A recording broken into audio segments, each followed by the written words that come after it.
Collector ने बताया कि भी आज का पोस्टपोन समझा जाएगा, आगे जो है हम निश्चित ही करके कार्रवाई करेंगे। जेसीबी वगैरह का अरेंजमेंट शायद नहीं हुआ है, इसलिए कार्रवाई नहीं हो सकी।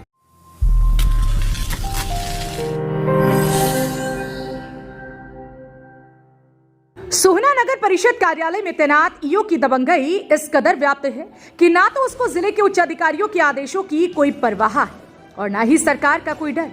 जी हाँ, बिल्कुल ठीक सुन रहे हैं आप। ऐसा हम इसलिए बोल रहे हैं क्योंकि अरावली की पहाड़ी का धड़ल्ले से चीर हरण करके यहाँ पर नए फार्म हाउसों का निर्माण किया जा रहा है और ये हम नहीं बल्कि नगर परिषद कार्यालय के जेई द्वारा बनाई गई लिस्ट बता रही है, जिसने 27 फार्म हाउस पर निर्माण कार्य होने का हवाला देकर इन फार्म हाउस के निर्माण कार्य को तोड़ने के लिए 16 मार्च को एक पत्र डीसी गुरुग्राम को भेजकर अनुमति मांगी, जिस पर अनुमति देते हुए डीसी ने सोहना के नायब तहसीलदार को 27 मार्च के लिए बतौर ड्यूटी मजिस्ट्रेट भी नियुक्त कर दिया और नगर परिषद द्वारा 2 दिन पहले कुछ फार्म हाउस पर नोटिस भी चस्पा कर दिए। लेकिन नगर परिषद के अधिकारियों ने ड्यूटी मजिस्ट्रेट को फोन पर ही तोड़फोड़ की कार्यवाही के लिए यह कहकर मना कर दिया कि जेसीबी मशीन नहीं है।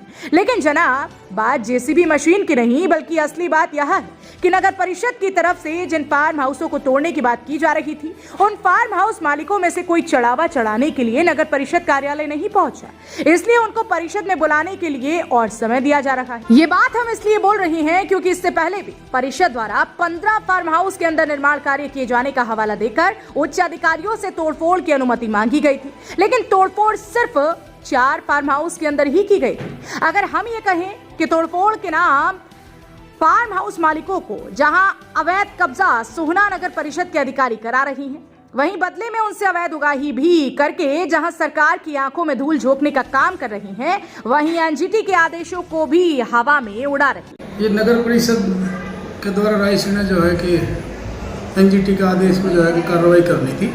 मुझे जो डी साहब ने ड्यूटी मजिस्ट्रेट लगाया था, तो नगर परिषद से मुझे टेलीफोन आ गया था कि भाई कार्य की उनकी कोई रही होगी और बिल्डिंग इंस्पेक्टर ने बताया कि भाई आज का पोस्टपोन समझा जाएगा, आगे जो है हम निश्चित ही करके कार्रवाई करेंगे। अब हम आपको नगर परिषद के अधिकारियों का एक चौंकाने वाला ऐसा कारनामा बताने जा रहे हैं जिसे देखकर और सुनकर शायद स्थानीय अधिकारियों से लेकर जिले के उच्च अधिकारियों तक ही नहीं बल्कि प्रदेश के मुखिया को भी ये बात समझ आ जाएगी कि सोहना नगर परिषद के अधिकारी किस तरह से सरकार की आंखों में धूल झोंककर सरकारी धन का दुरुपयोग करके काली कमाई करने में जुटे हुए हैं। दरअसल सोहना नगर परिषद द्वारा अंसल की रायसीना पहाड़ी के अंदर बने 2 मुख्य रास्तों पर अपने चेक पोस्ट लगाए हुए हैं ताकि इन चेक पोस्ट से कोई फार्म हाउस मालिक सीमेंट, सरिया, डस्ट आदि सामग्री न ले जा सके। इन दोनों चेक पोस्ट पर नगर परिषद ने अपने ही कर्मचारी तैनात किए हुए हैं और यहाँ पर तैनात कर्मचारियों को लाखों रुपए वेतन भी नगर परिषद के खजाने से ही दिया जा रहा है। लेकिन अब आप ये भी सुन लीजिए कि इन चेक पोस्ट पर हो क्या रहा है और इनका फायदा किसको हो रहा है। दरअसल इन चेक पोस्ट से निर्माण सामग्री ले जाने वालों को नहीं रोका जाता बल्कि यहाँ पर तैनात कर्मचारियों को यह आदेश नगर परिषद के अधिकारियों की तरफ से दिए गए हैं कि जिस फार्म हाउस में सामान जा रहा है उसका नंबर और उसके मालिक का नंबर लेना है और नगर परिषद के अधिकारी को देना है। और जैसे ही कर्मचारी फार्म हाउस का नंबर और फार्म हाउस मालिक का नंबर नगर परिषद अधिकारियों को देते हैं, वैसे ही नगर परिषद के भ्रष्ट अधिकारी फार्म हाउस मालिक के पास पहुंच जाते हैं और उसके ऊपर दबाव बनाकर उसके साथ मिलीभगत कर लेते हैं और फिर धड़ल्ले से अवैध निर्माण कार्य का काम शुरू हो जाता है। तो ये है सोहना नगर परिषद अधिकारियों का हाल।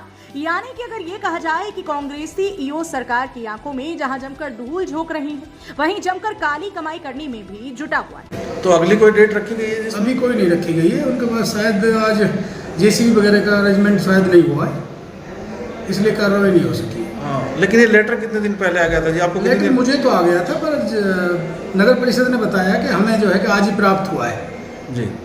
तो आपको कितने दिन पहले आ गया था जी? मेरे को तो 1 वीक हो गया। ऐसा नहीं है कि सोहना नगर परिषद का ये कोई पहला मामला। जब उक्त ईओ सोहना नगर परिषद में आया है तभी से यहाँ पर सरेआम इस तरह के कार्यों को अंजाम दे रहा है, चाहे वह सोहना की सफाई व्यवस्था की बात हो या फिर अतिक्रमण। अब इसे सोहना ईओ की दबंगई कहें या फिर कार्यवाही करने वाले अधिकारियों के साथ मिलीभगत। लेकिन अब देखना इस बात का होगा कि सरकार की बदनामी करके अवैध उगाही में लिप्त नगर परिषद के भ्रष्ट अधिकारियों के खिलाफ प्रदेश के मुखिया किस तरह की कार्यवाही अमल में लाते हैं। हरियाणा वरदान के लिए सोहना से संवाददाता विशाल राघव की रिपोर्ट। देश व प्रदेश की खबरों को सबसे पहले देखने के लिए हरियाणा वरदान चैनल को सब्सक्राइब करें, लाइक करें व शेयर करें।